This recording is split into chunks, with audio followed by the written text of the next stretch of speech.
अब कहा जा रहा है जब 13 साल बाद मनसे प्रमुख राज ठाकरे मातोश्री पहुंचे, उद्धव ठाकरे से मुलाकात की, उन्हें जन्मदिन की बधाई दी। यह मुलाकात ऐसे वक्त में हुई जब उद्धव और राज ठाकरे दोनों मराठी अस्मिता का मुद्दा उठा रहे हैं। हिंदी विरोध का बिगुल बज रहा है। मनसे के नेता मराठी के नाम पर उकसा रहे हैं, मराठी बोलने पर मजबूर कर रहे हैं। हिंदी भाषियों की पिटाई हो रही है। मुंबई में यह सब तब हो रहा है जब जल्द ही बीएमसी के चुनाव होने वाले हैं। ऐसे में भाषा का मुद्दा बनाकर उद्धव और राज ठाकरे बीएमसी चुनाव के लिए मराठी मानुष को एकजुट करने की कोशिश कर रहे हैं। लेकिन सवाल है कि क्या हिंदी विरोध का बिगुल बजाने से मराठी वोट मिलेंगे? क्या मराठी के नाम पर हो रही यह गुंडागर्दी बीएमसी चुनाव तक होती रहेगी? आज इसी मुद्दे पर करेंगे चर्चा। कई खास मेहमान हमारे साथ होंगे, लेकिन पहले ये रिपोर्ट। नहीं देखो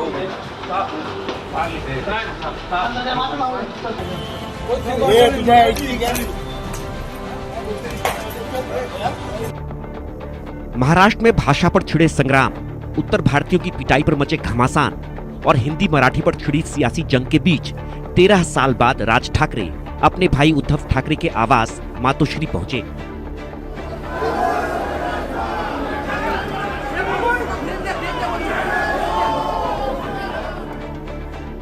ये मुलाकात उद्धव के जन्मदिन पर हुई। राज ठाकरे ने उद्धव को शुभकामनाएं दी, लेकिन इस मुलाकात के कई सियासी मायने भी हैं।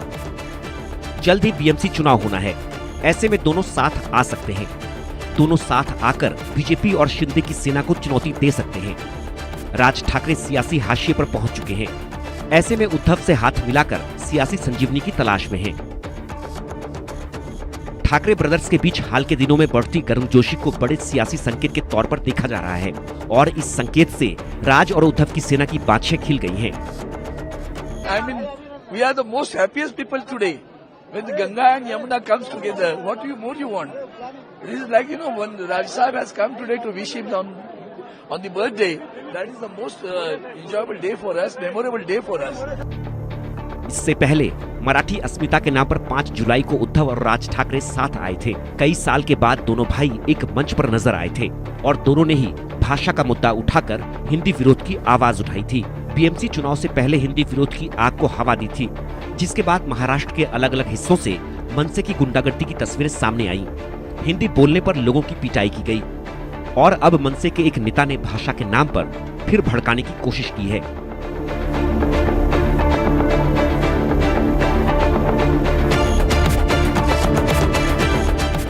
मनसे के प्रमुख नेता संदीप देशपांडे ने एक्स अकाउंट पर तस्वीर साझा की है। इसमें वह एक टी शर्ट पहने हैं। इस पर लिखा है कि समुद्रात डूबे डूबे कर मारेंगे, यानी समंदर में डूबो डूबो कर मारेंगे।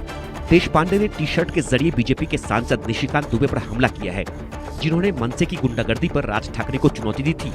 कहा था कि अगर राज ठाकरे महाराष्ट्र से बाहर जाएंगे तो पब्लिक उन्हें पटक पटक कर मारेगी। हिंदी हम बोलते हैं और हिंदी ने हमको सब कुछ दिया है, तो जहां कहीं भी हिंदी के ऊपर अटैक नजर आएगा, जो लोग करेंगे, राज ठाकरे और उद्धव ठाकरे कोई बड़े लाट साहब नहीं है।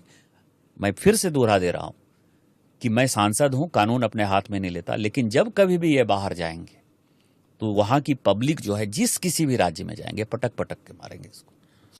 तू आम्हाला पटक पटक के मारणार दुबे?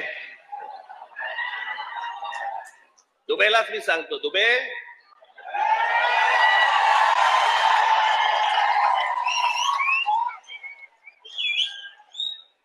तुम मुंबई में आ जाओ,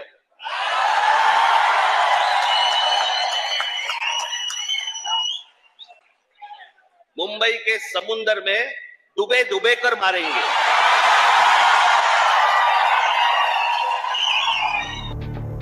इन बयानों ने महाराष्ट्र के सियासी गलियारे का तापमान चढ़ा दिया था। भाषा के नाम पर लगी सियासी आग को और भड़का दिया था। लेकिन जब मनसे की गुंडागर्दी बढ़ने लगी, हिंदी भाषियों की पिटाई की जाने लगी, तो महाराष्ट्र के मुखिया ने भाषा के नाम पर गुंडागर्दी करने वालों को अपने अंदाज में चेतावनी दी। महाराष्ट्र में मराठी भाषा का आग्रह होना ये स्वाभाविक है, ये गलत नहीं है, लेकिन भाषा के ऊपर विवाद होना, भाषा पर किसी के साथ मारपीट करना, ये बर्दाश्त नहीं किया जाएगा। ऐसी घटना हुई तो हमने कड़ी कार्रवाई की है। आगे भी कोई घटना करने का प्रयास करेगा तो हम कार्रवाई करेंगे। महाराष्ट्र में भाषा विवाद पर सियासी गलियारा तप रहा है। भाषा के नाम पर हो रही गुंडागर्दी पर आक्रोश बढ़ रहा है, लेकिन सवाल है, क्या बीएमसी चुनाव है, इसलिए ऐसे में मराठी का मुद्दा उठाया जा रहा है? क्या जानबूझकर भाषा पर लगी आग को भड़काया जा रहा है? और सवाल ये भी कि भाषा के नाम पर आखिर गुंडागर्दी कब तक? Bureau report, India news.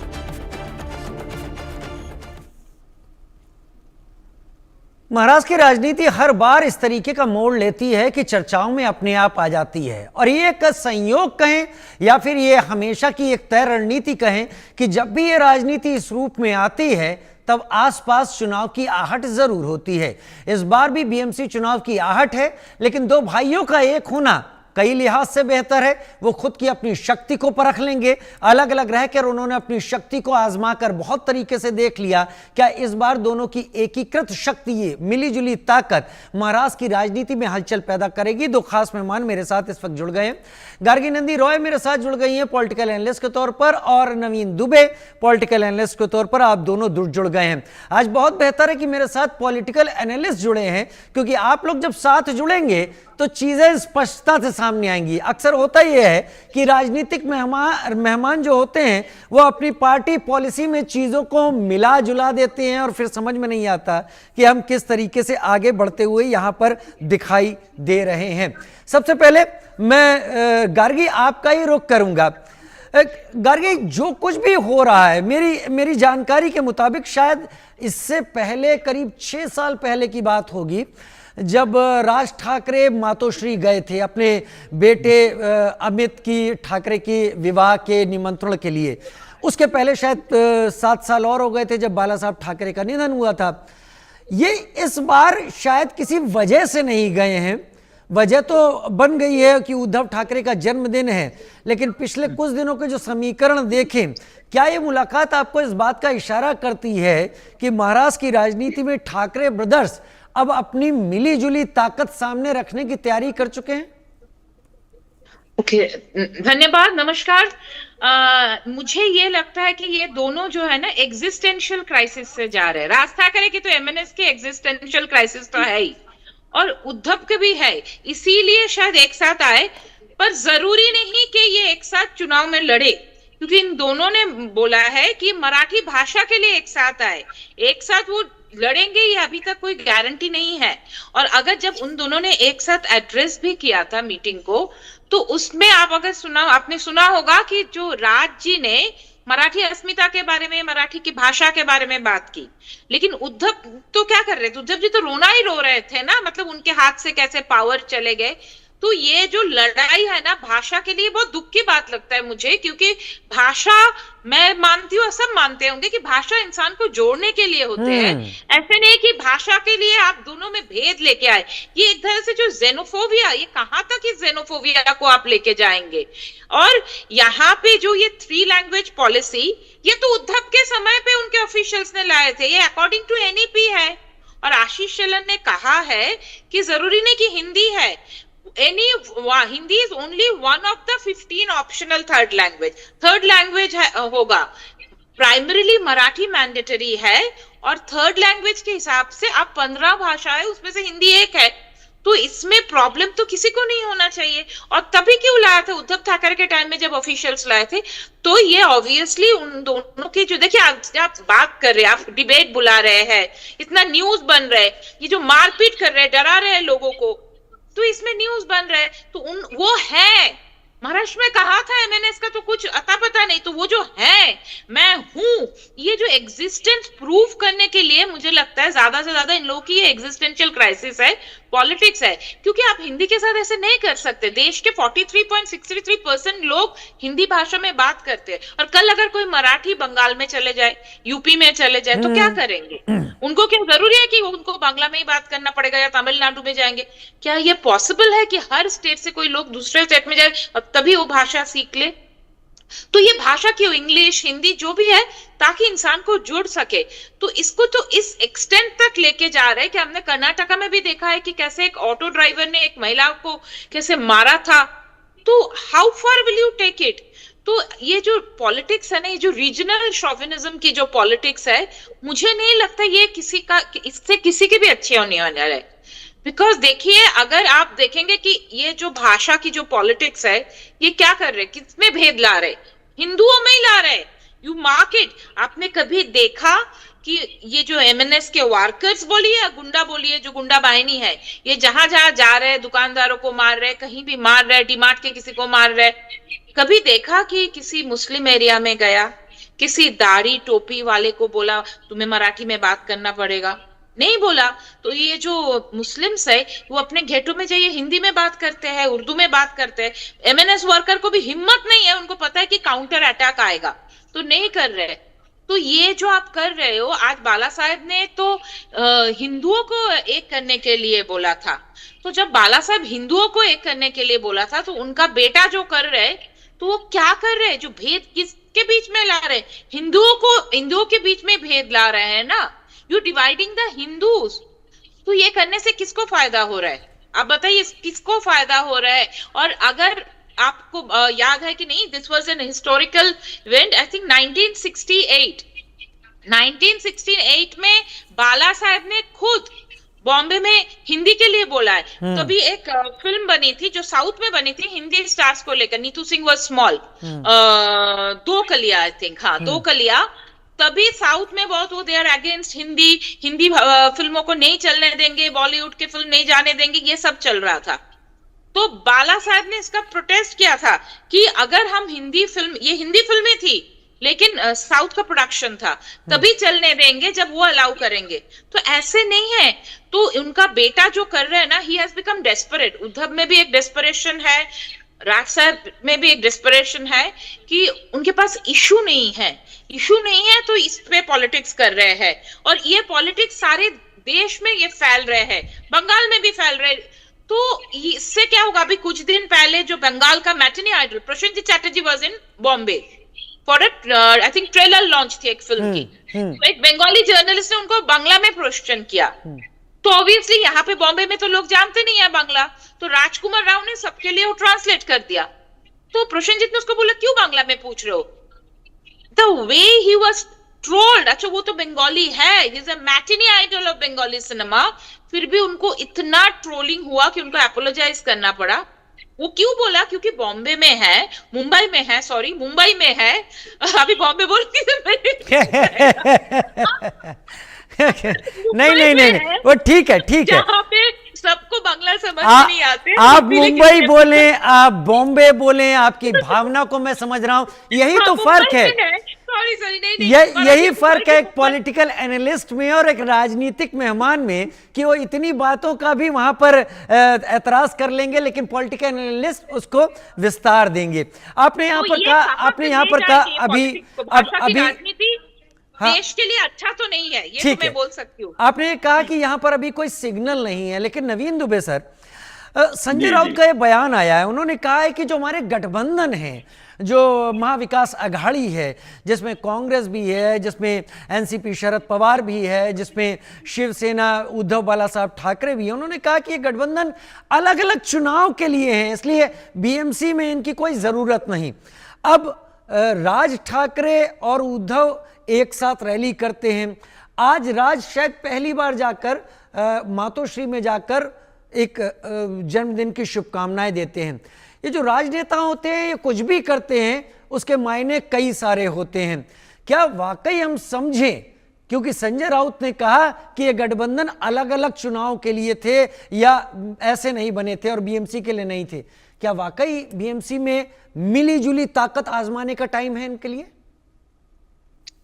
बिल्कुल राजीव जी, निश्चित तौर पर दो तीन चीजें हैं आज की डिबेट में। मैं शुरू करता हूं सबसे पहले राज ठाकरे जिस तरीके से उद्धव ठाकरे को जन्मदिन पर बधाई देने गए, और इससे पहले उन दोनों ने अपने आप को एक मराठी भाषा की विचारधाराओं को लेके एक साथ जोड़ लिया। तो पहली चीज तो ये कि उद्धव ठाकरे और राज ठाकरे का जो रिश्ता है, ये विरासत में मिला हुआ रिश्ता है, अर्थात ऊपर वाले ने बना के इनको रिश्ते में बांधकर भेजा, इन दोनों लोगों ने नहीं बनाया है, लिहाजा इनको तोड़ने का भी कोई हक नहीं था। दूरियां जरूर बनी थी, वो पारिवारिक रिश्ता है, ब्लड का रिश्ता है, ठीक है, आप गए, इसमें कोई बहुत बड़ी चीज नहीं है।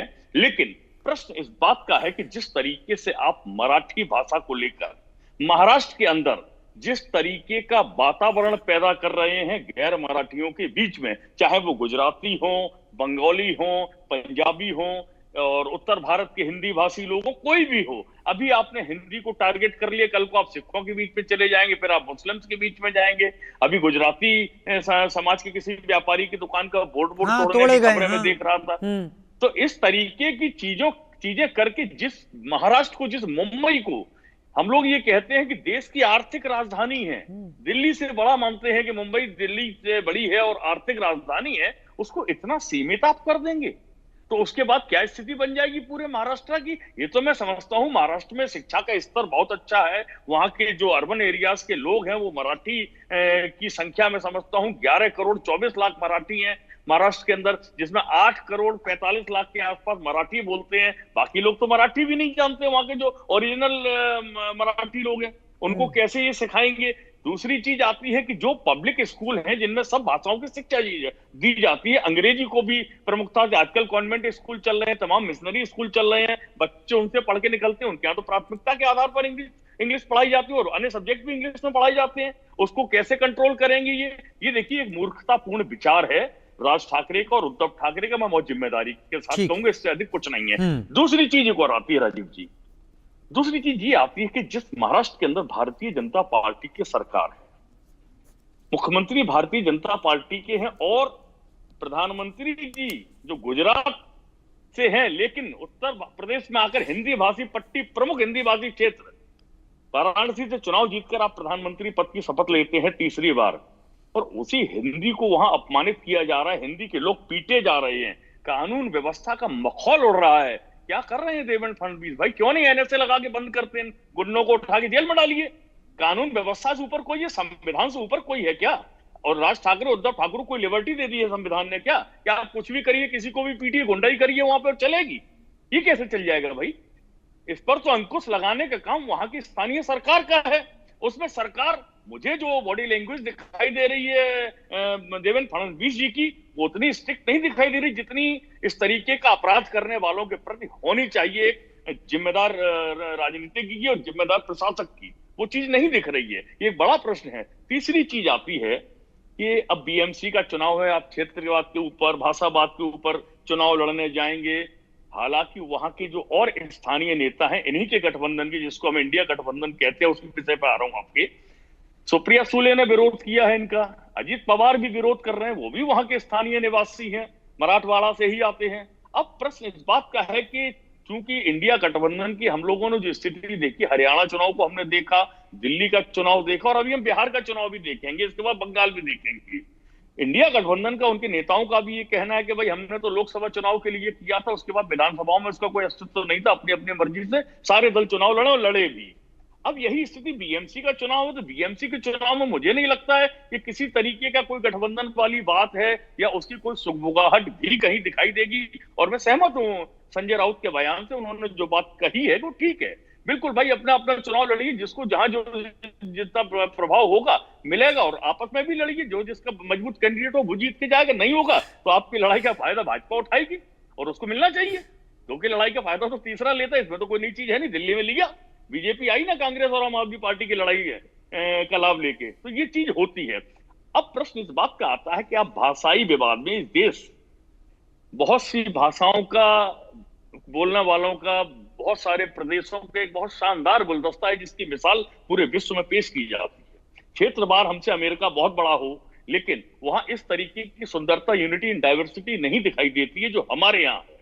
फिर दूसरी चीज, आप उस चीज को खंडित करने का काम करने, साहब हम मराठी को अलग निकाल देंगे, बाकी भाषाएं अलग हो जाएंगी।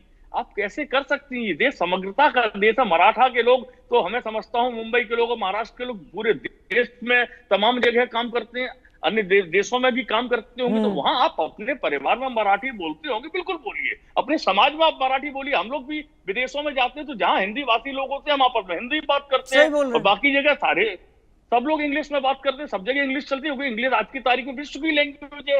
अब क्या उद्धव ठाकरे अपने बच्चों को बता दें कि उन्होंने इंग्लिश मीडियम में नहीं पढ़ाया है, राज ठाकरे ने नहीं पढ़ाया, आने वाली जनरेशन को नहीं पढ़ाएंगे, केवल मराठा स्कूलों में पढ़ाएंगे? बता दें, मुझे तो नहीं लगता कि कोई भी सिंगल नेता, उनके ही अपनी पार्टी का ऐसा होगा। ठीक है, तो प्रश्न ये है जी।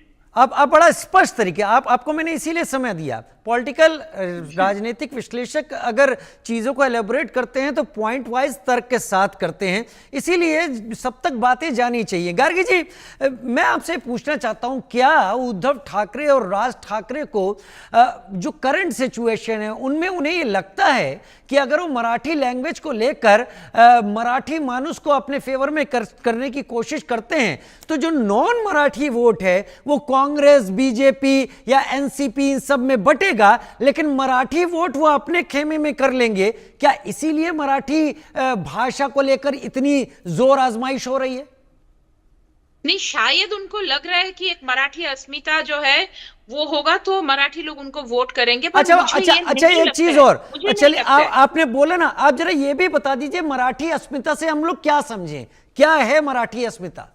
हाँ, तो वो मराठी जो लोग हैं यहाँ पे एडुकेटेड लोग हैं, मराठी लोग हिंदी बात करते हैं। आप एक बिल्डिंग में देख लीजिए, अगर एक यूनिट है, सारे मराठी है, गुजराती है, बंगाली है, सब लोग आपस में किस में बात करते हैं? हिंदी में करते हैं, इंग्लिश में करते हैं, किसी को कोई प्रॉब्लम नहीं है। मराठी जो एडुकेटेड लोग हैं उनको कोई प्रॉब्लम नहीं है हिंदी से। और एक बात, इनमें दुबे जी ने जो कहा ना कि क्यों नहीं जेल में भेज रहा है, मुझे एक चीज लगा, शायद मैं गलत हो सकती हूँ, ये जो इतना स्ट्रिक्ट एक्शन नहीं ले रहा है महाराष्ट्र का गवर्नमेंट, शायद इसीलिए कि ये जो पॉलिटिक्स भाषा की यहाँ पे हो रहे, इसका फायदा बिहार वोट में होगा, बिहार इलेक्शन में। क्योंकि यहाँ पे जो ऑटो कौन चलाते हैं, आप अगर देखेंगे यहाँ पे मुंबई में ऑटो ज्यादा से ज्यादा 90% लोग तो यूपी से है और कुछ बिहार से है।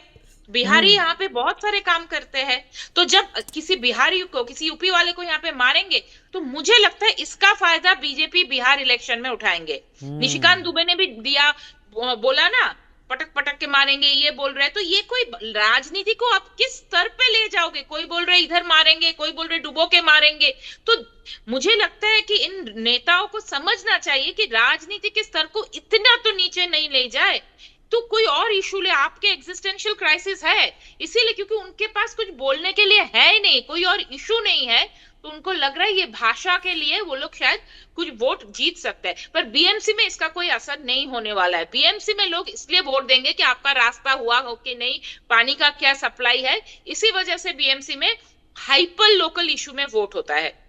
उसमें मराठी भाषा के लिए इनको वोट मिलने वाला है। अगर ये ऐसे सोचते हैं तो ये बहुत बड़ी गलतफहमी है इन लोगों को।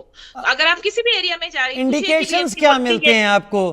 क्या इनको लग रहा है कि ये जो लैंग्वेज का इन्होंने यहाँ पर सब एजिटेशन किया है, उससे लैंग्वेज के नाम पर मराठी वोट इनके पास आ सकते हैं? ये रियलिटी ज्यादा नहीं आएंगे, ज्यादा बहुत थोड़ा सा कुछ आ सकते हैं। कुछ लोग होंगे जेनोफोबिक। देखिए, अगर आप ऐसे जो राजनीति, जो जेनोफोबिया की राजनीति है, जो जेनोफोबिया में कोई भी जो दूसरे लोग हैं, you having a perceived hatred for the others, for the strangers, कि ये अलग है। तो ये जो जेनोफोबिया हमारे देश में जो इंडियंस है ना, ये ऐसे ज्यादातर नहीं है, लोग ऐसे नहीं है, बहुत ही handful of some people will be like that। तो उन लोगों का वोट मिल सकता है। मुझे नहीं लगता है एटलीस्ट बीएमसी में तो कुछ असर होने वाला नहीं है। नवीन भाई, जब पॉपुलैरिटी पाने का ये जो तरीका है, ये पहले भी एमएनएस को नुकसान पहुंचा चुका है, तो इस बार भी उसी तरीके पर जाने का मकसद और मतलब क्या हो सकता है? आई थिंक एक बार मैं नवीन जी न्यूज में तो आ रहा है ना, कुछ तो बात हो रही है उनको लेकर। That is the being in limelight, और कुछ नहीं है। ठीक है नवीन जी। बिल्कुल, गार्गी जी ने जो बात कही है, मैं बिल्कुल 100% उनकी बात से सब्सक्राइब करता हूं कि सच्चाई है कि राज ठाकरे को देखिए, महाराष्ट्र में उनका अस्तित्व बिल्कुल राजनीतिक तौर पर खत्म हो चुका था। कहीं कोई इंपॉर्टेंस नहीं थी। एक जमाना था कि उनको भारतीय जनता पार्टी इंपॉर्टेंस देती थी, इवन प्रधानमंत्री मोदी भी इंपॉर्टेंस दिया करते थे। आज की तारीख में उनको मैं समझता हूँ कोई नहीं पूछ रहा है।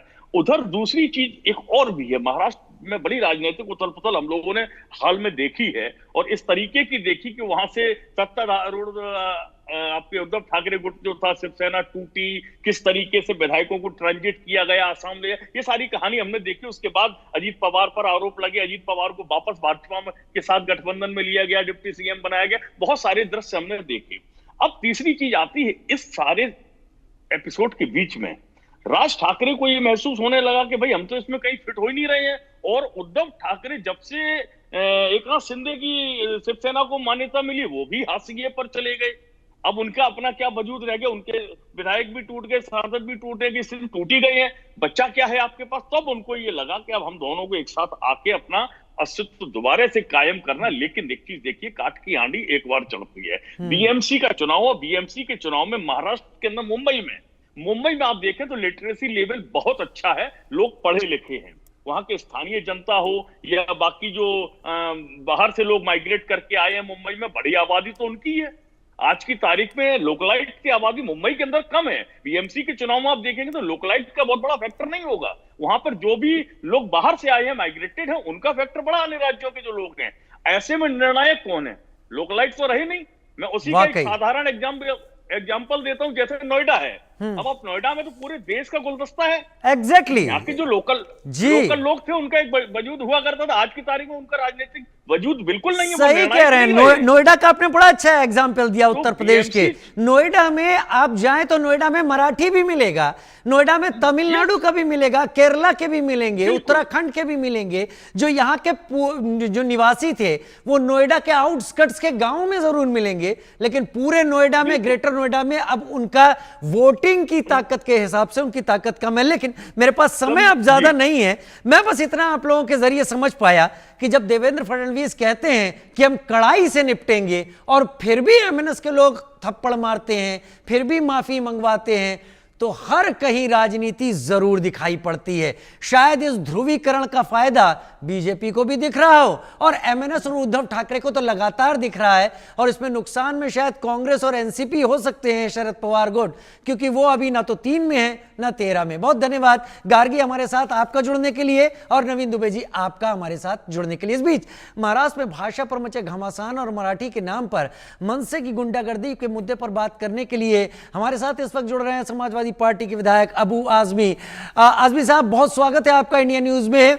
महाराष्ट्र में भाषा को लेकर जो विवाद हो रहा है वो आखिर कब थमेगा, क्या लगता है आपको? देखिए, ऐसा है कि बहुत ही निचले दर्जे की राजनीति कर रहे हैं लोग, डेवलपमेंट की बात ना करके। महाराष्ट्र में किसानों की आत्महत्या इतनी ज्यादा हो रही है कि वो मेरा महाराष्ट्र जहां भूखे लोग आते हैं लेकिन यहां करोड़पति बन के जाते हैं। सही कह रहे हैं। उस महाराष्ट्र की जो भूमिपुत्र है उनकी लगातार आत्महत्या हो रही है, उसकी किसी को फिक्र नहीं है। महाराष्ट्र कर्ज में डूबता जा रहा है, इसकी किसी को फिक्र नहीं है। लॉ एंड ऑर्डर की सिचुएशन बहुत खराब है, उसकी फिक्र नहीं है। लेकिन फिक्र सिर्फ है भाषा की। ये सिर्फ और सिर्फ लोगों की आंखों में धूल झोंक करके अपनी राजनीतिक जमीन तलाश करने की बात है। मैं कहना चाहता हूं मेरे मुख्यमंत्री साहब से कि आपको इसका नुकसान दूसरे प्रदेशों में होगा। आप शुरू कराइए ना, जो मराठी सिखाने के लिए सेंटर शुरू कराइए, सारे स्कूल कॉलेजेस में कंपलसरी कीजिए, डिपार्टमेंट में कंपलसरी है ही पहले से, कंपलसरी कीजिए। लेकिन लोगों को इस तरह से मारना, आपने देखा आप क्या किसी कारपोरेट के ऑफिस में जाकर बड़े बड़े लोगों से उन्होंने सवाल किया ना? महाराष्ट्र में रहने वाले बहुत सारे लोग जिनका पूरी भारतवर्ष में बिजनेस है, हेड ऑफिस उनकी बॉम्बे में है, वो लोग भी मराठी बार बार नहीं बोलते, अंग्रेजी बोलते हैं। आपको कोई ऑब्जेक्शन ही नहीं उस पर, लेकिन आप उनके पास नहीं जा सकते। आप बड़े बड़े हिंदी के जो फिल्म बनाने वाले लोग हैं, एक्टर्स हैं, उनसे आप बात नहीं कर सकते। आप गरीब रिक्शा चलाने वाले, सड़क पर सब्जी बेचने वाले, जी ऑटो चलाने, अपना गांव छोड़ करके, अपने बाल बच्चों को छोड़ करके महाराष्ट्र और मुंबई के डेवलपमेंट में बड़ा हिस्सा ले रहे हैं, उन लोगों को आप मार रहे हैं। ये बहुत गलत है। मुख्यमंत्री जी इस पर ध्यान दीजिए। आप रोज हो रहा है, रोज हो रहा है, रोज हो रहा है, कब तक ये होता रहेगा? आप मैंने पहले भी कहा है कि मुंबई को कलकत्ता बंगाल मत बनाओ। इस देश की राजधानी, आर्थिक राजधानी कलकत्ता थी, खत्म हो गई इसी नफरत की वजह से। एग्जैक्टली। आज मेरा महाराष्ट्र जो है ये इस देश की आर्थिक राजधानी है। ऐसी नफरतें करेंगे ना तो जो लोग अपना पेट भरने आते हैं, मजदूरी करने आते हैं, वो यहाँ नहीं आएंगे। सिर्फ कोविड के समय का आप सोच लीजिए, जब यहाँ से लोग अपने अपने गांव, अपने घरों भाग गए थे, तो सारी इंडस्ट्री के लोग, सारे बिजनेसमैन लोग, जिनको लेबरों की जरूरत थी, परेशान थे। वो लोग उनके गांव में जाकर टिकट भेज रहे थे, किराया भेज रहे थे, बसेस भेज रहे थे कि भाई आज एकदम सही कह रहे हैं। अबू आजमी भाई, आप एकदम सही कह रहे हैं, यही हालत थी। लेकिन क्या हिंदी विरोध की आवाज उठाने से मनसे को मराठी वोट मिलेगा? क्या उनको उम्मीद जो कर रहे हैं वो होगा? अगर महाराष्ट्र में लोग चाहते हैं कि यहां पे डेवलपमेंट हो, समझदार लोग होंगे, तो इस वजह से मराठी वोट कटेगा, आएगा नहीं। डेवलपमेंट की बात करेंगे तो जरूर उठाएगा, और वो कोई कर नहीं रहा है। वहीं मनसे की गुंडागर्दी वाली राजनीति आपको लगता है थमने की उम्मीद है? पहले भी की गई है, अब भी हो रही है, कब थमेगी? आप देख लीजिए ना, खाली कहने की बात है। चाहे कांग्रेस की सरकार रही हो, चाहे जो है शिवसेना की सरकार रही हो, चाहे आज बीजेपी की सरकार मिलीजुली सरकार है, इन सारी सरकारों ने इन गुंडागर्दी करने वालों के खिलाफ कोई सख्त कार्रवाई आज तक नहीं किया। अगर किया होता ना तो फिर किसी की मजाल नहीं होती काम करना। जी, ये चीजें नहीं होती।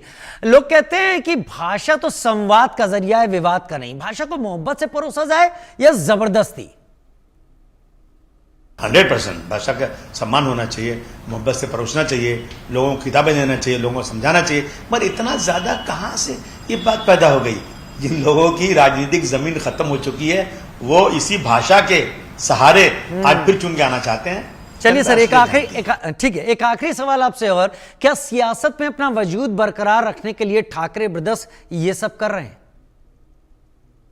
100% आपका सवाल बहुत सही है। बिल्कुल, सियासी अपनी जमीन तलाश करने के लिए जब कोई चीज बची नहीं है तो यही बाकी है। अगर इस भाषा के बोलने से महाराष्ट्र के तमाम किसानों की आत्महत्या रुक जाए तो मैं समझता हूं जरूर एक आदमी को मजबूर कर देना चाहिए भाषा बोलने के लिए। बहुत शुक्रिया हमारे साथ जुड़ने के लिए, वक्त निकालने के लिए अबू आजमी साहब आपका। उधर महाराष्ट्र में भाषा के नाम पर छिड़ी लड़ाई और मराठी के नाम पर हो रही गुंडागर्दी को लेकर मुंबई से सटे वाशी के लोग क्या सोचते हैं, जानने की कोशिश की हमारे सहयोगी सुधाकर कश्यप ने। मुंबई में और एक मुद्दा चर्चा में है। ये मुद्दा जो है हिंदी और मराठी का विवाद हुआ है। दो स्टूडेंट थे और उन्होंने जो ये विवाद खड़ा किया है, वो जो एक तो मराठी था, दूसरा था अमराठी था। जो अमराठी व्यक्ति ने जो मराठी स्टूडेंट है उसके ऊपर उसको मारपीट की है।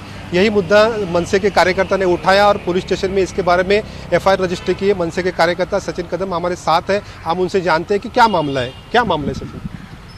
वाशी स्थित एक महाविद्यालय में 20-21 साल के लड़के एक ही क्लास में पढ़ते हैं, सेकंड ईयर में। तो उस क्लास में एक व्हाट्सएप ग्रुप था उनके क्लास का। उस ग्रुप में एक मराठी लड़के ने ग्रुप में एक मैसेज डाला कि घरटी आमंत्रण लग्नाच्या मीटिंगला या। उनके किसी दोस्त की शादी थी तो शादी का इन्विटेशन उन्होंने मराठी में दिया। तो उसके ऊपर जो मराठी लड़का था, तो शायद उसको जो समझ में नहीं आया होगा, तो उसने उसको रिप्लाई किया तब मराठी लड़के ने डाला कि तुम मराठी सीखो और मराठी सीखो। तो ऐसा उन लोग बोलने के बाद वो मराठी व्यक्ति उद्युक्त हुआ और उसके बाद जब कॉलेज छूटा और वो मराठी लड़का बाहर था, कॉलेज के बाहर खड़ा था, तो मराठी लड़के ने कुछ उसके 3 दोस्तों को लेके हॉकी स्टिक लेके उसको बहुत मारा, बहुत गंदी तरीके से उसकी पिटाई की, अकेले की पिटाई की। तो ये बहुत ही संगीन मामला है। तो इस मामले में महाराष्ट्र नवनिर्माण सेना के हमारे प्रवक्ता और नवी मुंबई शहराध्यक्ष गजानन काले उनके नेतृत्व में हम लोग वाशी पुलिस स्टेशन में गए और उनको हमने बोला कि एफआईआर नोंद कीजिए। उस हिसाब से गुनाह भी नोंद हो गया है।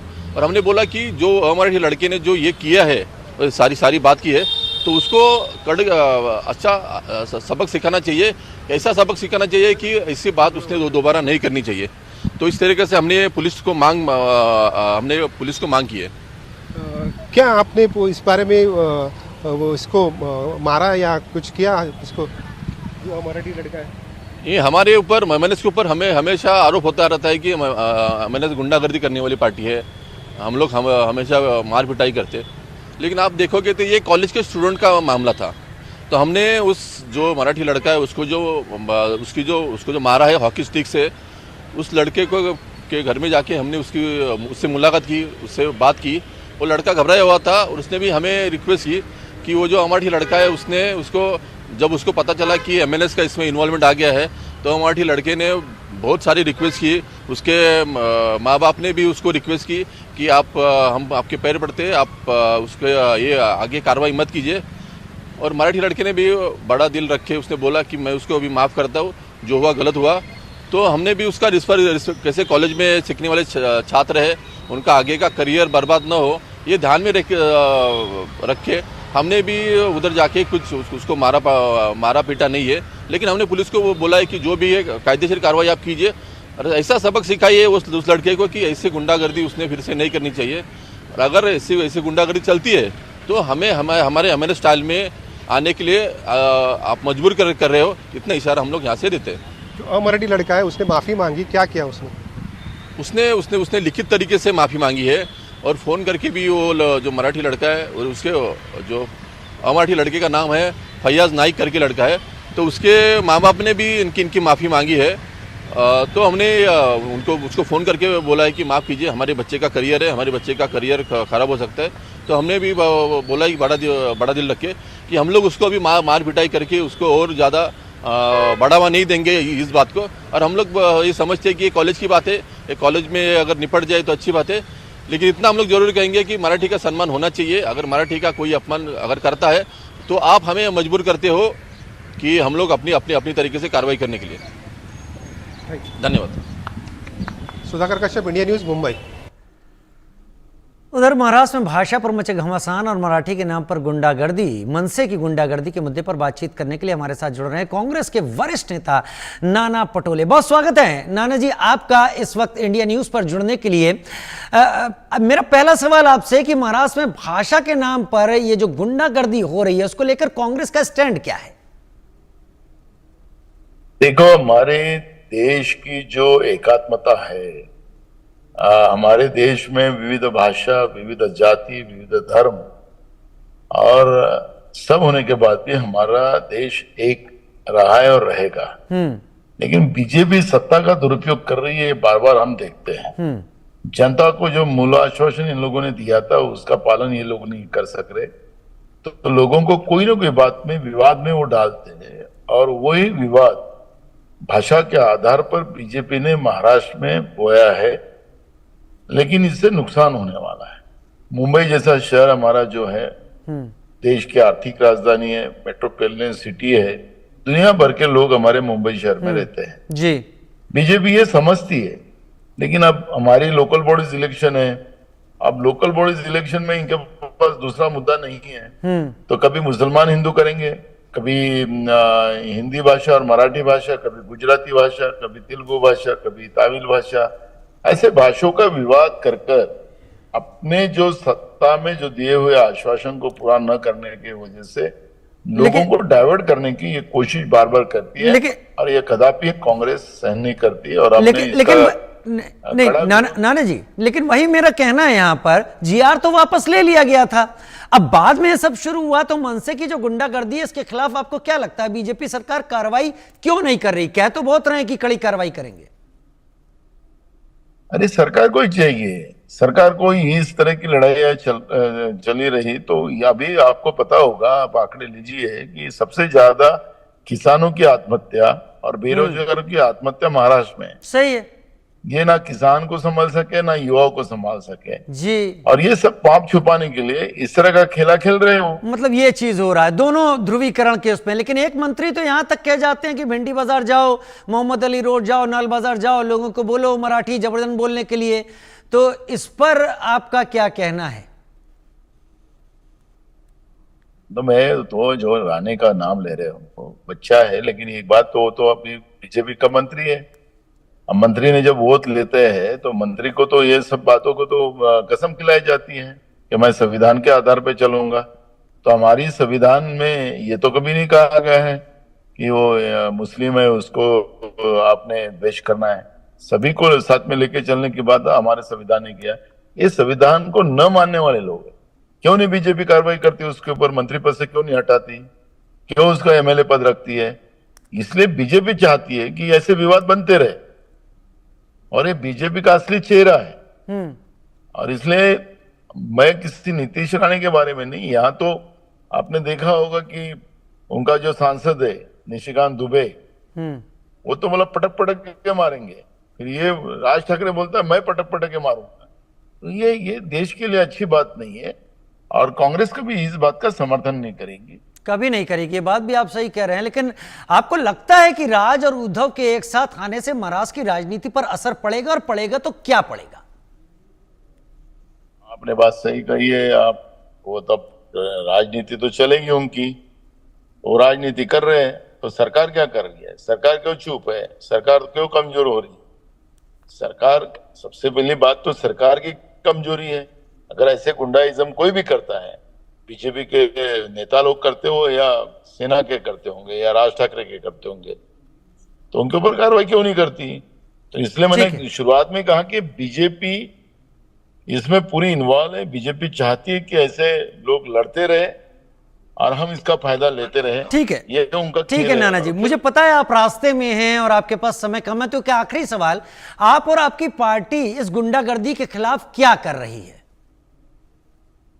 देखो, बाहरी राज्यों के हो या राज्य के लोग हो, ये दोनों लोग हमारे देश के लोग हैं, हमारे देश के नागरिक। एकदम सही। बाहर राज्य के लोग हैं तो क्या महाराष्ट्र के लोग कोई दूसरे राज्यों में नहीं है? आखिरी हमारा सबका दायित्व बनता है कि सबकी रक्षा करे, सुरक्षा करे, सबको अच्छे से जीने का मौका मिले। ये सरकारों की जवाबदारियां होती है। हमने विधानसभा में भी इस सवाल को खड़ा किया था, मैं खुद ने बोला था कि आप इनकी सुरक्षा बनाने में सरकार क्यों पीछे हट रही है? क्यों नहीं गुंडाइज्म करने वाले लोगों के ऊपर कार्रवाई करती? जो भी हो, हिंदी भाषी भी कभी कभी हमारे यहाँ पे आपने देखा होगा कि गुजराती जो कॉलोनीज है वहां पे मराठी भाषी को वो घर किराए से नहीं देंगे, फिर उसमें मारपीट करते हैं। ऐसी भी घटनाएं आपने बम्बई में देखी है। तो वही सब्जेक्ट है कि वो उन लोगों ने भी नहीं करना चाहिए और ना मराठी भाषिकों ने करना चाहिए। हम सब लोग गए, लेकिन हमारे लोगों ने एक बात को ध्यान में रखना चाहिए कि इनके राजनीति में नहीं फंसना चाहिए। यही तो, और जनता इनके राजनीति में फंसकर अपने ही पैरों पे कुल्हाड़ी मारती रहती है। और इसलिए आपके चैनल के माध्यम से मैं लोगों को आह्वान भी करूंगा कि ऐसे जो भी कोई भड़काऊ भाषण करे, इनके चक्कर में ना फंसे और हम लोग भाईचारा बना के रहे। ठीक है, बहुत धन्यवाद नाना पटोले जी। देश को मानना पड़ेगा, देश के हिसाब से चलना होगा। बहुत धन्यवाद समय निकालने के लिए हमारे साथ।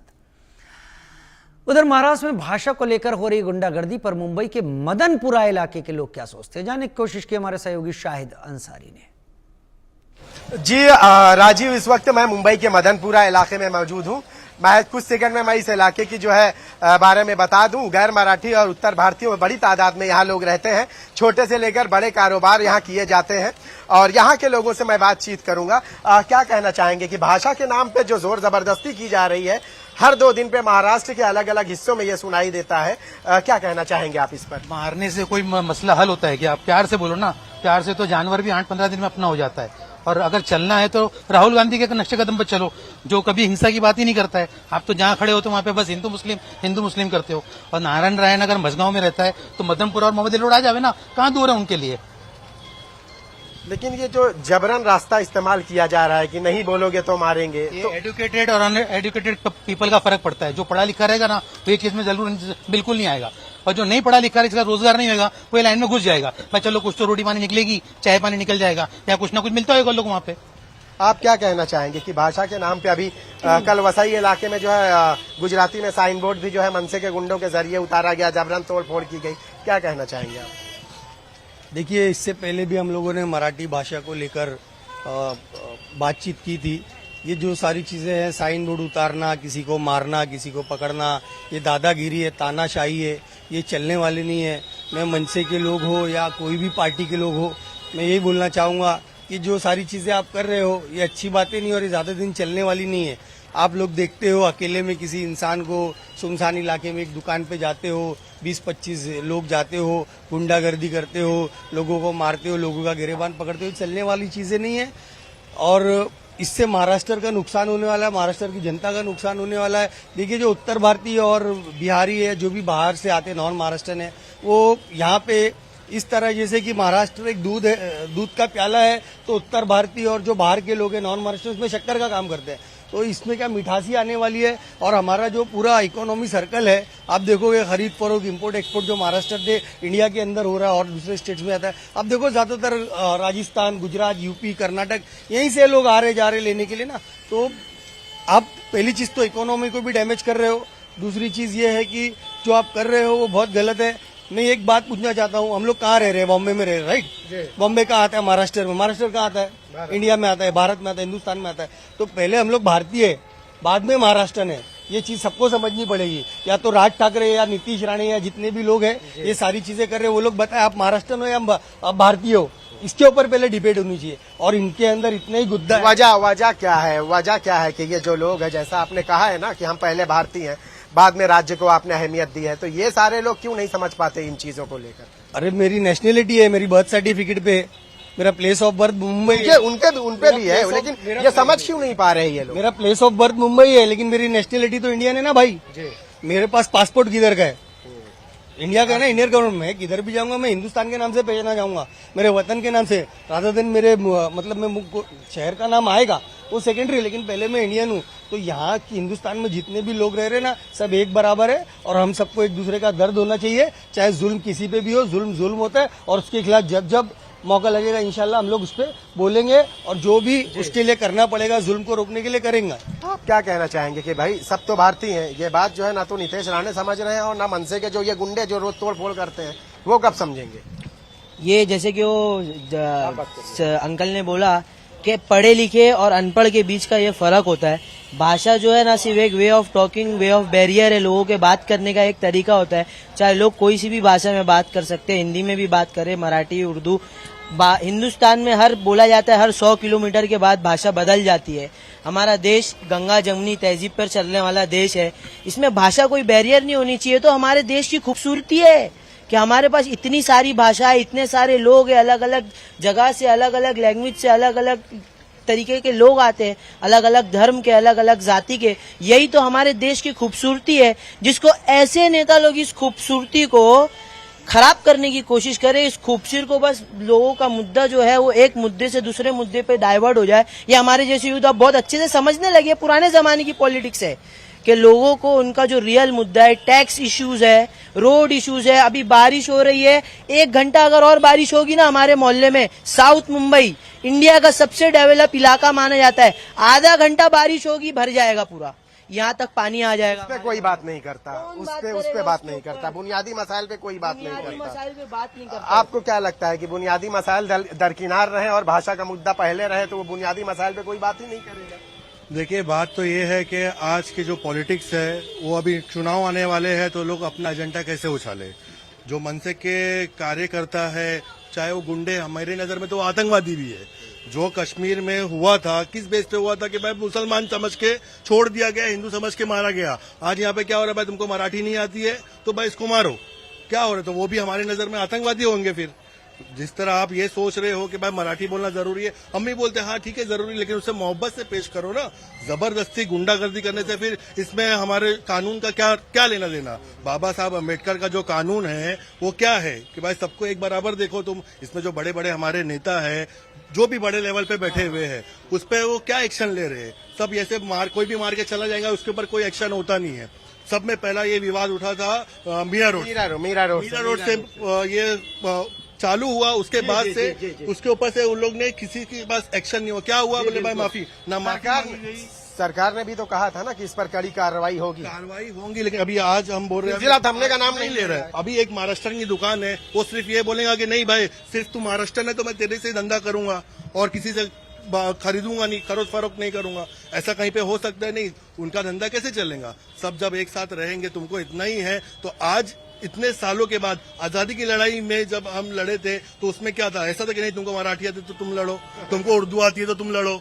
नहीं, सब एक साथ मिलके थे ना। तुम हर टाइम पे नीतीश राणे जी से भी मैं यही सवाल करना चाहूंगा कि जिस तरह आपने हर चीज मुसलमानों के ऊपर थोपते हो कि भाई नहीं मुसलमान के पास जाओ, मदरसे में सिखाओ, आप अपनी मराठी स्कूल में अरबी सिखाओगे क्या? मेरा भी ये सवाल है नीतीश राणे से कि आप ये सवाल आप करो ना, आप अरबी भी सिखाओ, आप मराठी भी सिखाओ, आप और भी भाषा उर्दू भी सिखाओ। क्यों नहीं आप उर्दू को? आपको नहीं लगता कि जो ये भाषा का जो विवाद है, इसकी वजह से भाषा का विवाद जितना फल फूल रहा है इस दौरान जो है, इसकी वजह से जो है हमारे बुनियादी मसाइल, जो बुनियादी मुद्दे हैं वो तो शायद दरकिनार हो गए हैं, वो कहीं गुम हो गए हैं इस सियासत में? जी बेशक हो गए हैं। देखिए, आप देखोगे मसाइल तो बहुत सारी है। अभी आप यही देख लो, इतनी गंदगी है। मुंबई महानगर पालिका जो रिचेस्ट इन इंडिया है, आई थिंक एशिया के अंदर ही टॉप 10 के अंदर आती रिचेस्ट कॉर्पोरेशन है। इतना फंड है इनके पास। आपको मैंने बोला है पहले भी इसी चैनल के ऊपर कि अगर आपको भाषा प्रमोट करनी है तो आप उसके लिए बालवाड़ी जैसा आपने प्रमोट किया है बच्चों को पढ़ाने के लिए, वैसे ही आप Marathi learning centre type Marathi learning centre है। आपने अपने फंड को किस तरीके से बर्बाद किया है। आपने डेवलपमेंट के नाम पे सेल्फी पॉइंट बना के दे दिया, लव भाई कल्ला ना, यहाँ ये कितने 1000 करोड़ का फंड है। आप देखो ये सब लैंप लगा दिए इन्होंने, कहीं तितली लगा दी, कहीं परिंदा लगा दिया, कहीं फिश लगा दी। ये सब जो डेकोरेटिव आइटम थे कितने महंगे थे, आप देखो, मालूम करो। अभी आप चले जाओ मझगांव के ऊपर, फोकट की लाइटें लगी हुई है, वो बोले सोलार से चलती है, एक भी नहीं चलती है। ये सारा पैसा गपन करते हैं। अरे इन सारे पैसों को सही से इस्तेमाल करो और इसमें से थोड़ा पैसा निकाल के आप मराठी लर्निंग सेंटर बनाओ ताकि हमारे बच्चों का फायदा हो। मैं ये मतलब हम मुंबई में रह रहे हैं, मराठी जरूरी चीज है। ऐसा भी मराठी हमारी लाइफ लाइन नहीं, लेकिन बहुत जरूरी चीज है। जी बिल्कुल, मतलब उसकी भी अहमियत को नजरअंदाज नहीं कर सकते। मराठी की आड़ में दूसरे दीगर मुद्दों को ढकाने छुपाने का काम है। अभी मैं आपको बताता हूँ, राज ठाकरे साहब तो मेरे को लगता है बीजेपी की सुपारी लेके आए, जो जैसे कि बताया कश्मीर में जो मामला चल रहा था, हालात हुआ है, उसके ऊपर पूरा फोकस था पूरे हिंदुस्तान का। ठीक है, आज पूरे हिंदुस्तान का फोकस क्या हो गया, भाषा की वजह से डाइवर्ट कर दिया गया, भाषा की वजह से डाइवर्ट कर दिया गया। तो राज ठाकरे साहब जो है ये सुपारी मास्टर है। आप इनका इतिहास देख लो, इन्होंने सुपारी ली है। ऐसा मेरा मानना है कि इनको मुद्दा दिया गया है भाई, और आगे जाके देखना ये सब कैसा है ना भाई, अदबू का भाई बदबू, ये सब एक ही थाली के चट्टे बट्टे, सब नूरा कुश्ती कर रहे, आपस में सब भी एक होने वाले। राजीव, तो सुना यहाँ के लोगों की बातचीतें और जो यहाँ के जो लोकल जो उसमें जो है जो डायलॉग आपने सुने हैं ना कि नूरा कुश्ती और ये सारी चीजें, ये मुंबई की जो लोकल जबान में लोग जो है आम बोलचाल में इस्तेमाल करते हैं।